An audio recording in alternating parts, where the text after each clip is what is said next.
Salam, Pilar Aidi. Jatuhnya pemerintahan Afghanistan ke tangan Taliban menjadikan negara itu seketika menjadi pusat perhatian dunia. Bagaimana tidak?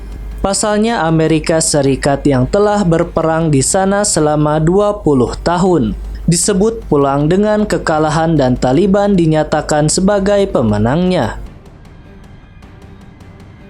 Perang ini disebut sebagai perang paling lama dan paling mahal yang dijalani oleh Amerika Serikat.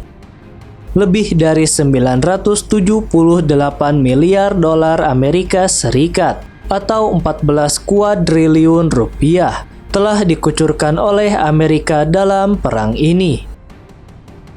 Lebih dari 3.500 tentara koalisi tewas sejak 2001. Sekitar 2/3 dari mereka adalah orang Amerika. Tentara Amerika yang terluka juga mencapai di atas 20.000 orang. Seberapa kuat sebenarnya kekuatan Taliban? Dan kenapa militer Afghanistan yang dibantu oleh Amerika dan sekutu tidak bisa menumpas kelompok ini? Taliban sendiri adalah pasukan milisi yang muncul dari Perang Saudara setelah penarikan pasukan Soviet pada tahun 1989.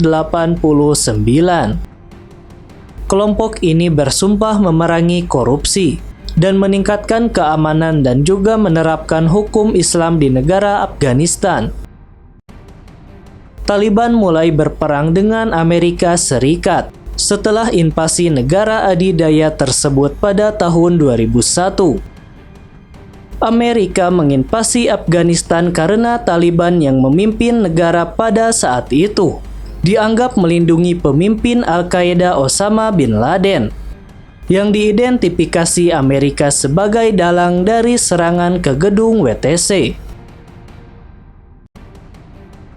Jatuhnya Kabul ke tangan Taliban membuat aneh banyak pihak.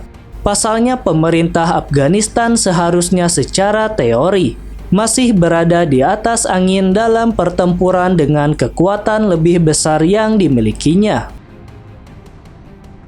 Setidaknya di atas kertas, pasukan keamanan Afghanistan diketahui berjumlah lebih dari 300.000 orang. Namun jumlah yang banyak ini sebenarnya hanya bualan Amerika belaka. Pada kenyataannya, negara ini selalu kesulitan dalam memenuhi target perekrutan anggota keamanan. Selain itu, tentara dan polisi Afghanistan punya riwayat buruk perihal kematian yang tinggi, desersi serta korupsi. Sejumlah komandan tak bermoral juga sering meminta anggaran yang diklaim untuk pasukannya. Namun sebenarnya prajurit-prajurit itu tidak pernah ada. Praktik ini disebut tentara hantu. Faktor politik dan juga perbedaan suku menjadi faktor penyebab kekalahan tentara Afghanistan. Para pejabat pemerintah seringkali mengalihkan dukungannya untuk memastikan kelangsungan hidup mereka sendiri. Di sisi Taliban, menurut lembaga penelitian Amerika Serikat, kelompok ini memiliki kekuatan inti berjumlah 60.000 orang.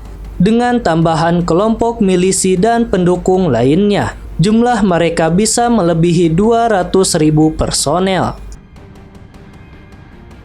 Taliban mendapatkan bantuan dana sebagian besar dari luar negeri, terutama negara tetangganya Pakistan. Pada awalnya kebanyakan persenjataan kelompok ini berasal dari senjata bekas Uni Soviet, seperti AK-47 dan peluncur roket. Namun seiring berjalannya waktu dan pertempuran-pertempuran dengan militer Afghanistan yang mereka menangkan, mereka pun berhasil merebut senjata-senjata canggih yang dipasok oleh Amerika. Selain itu, kelompok Taliban juga mudah bersatu dan bekerja sama. dibanding dengan militer Afghanistan yang mudah terpecah. Faktor-faktor tersebut, serta pengetahuan lokal dan pemahaman tentang medan perang, turut menjadi alasan kenapa Taliban sulit dikalahkan.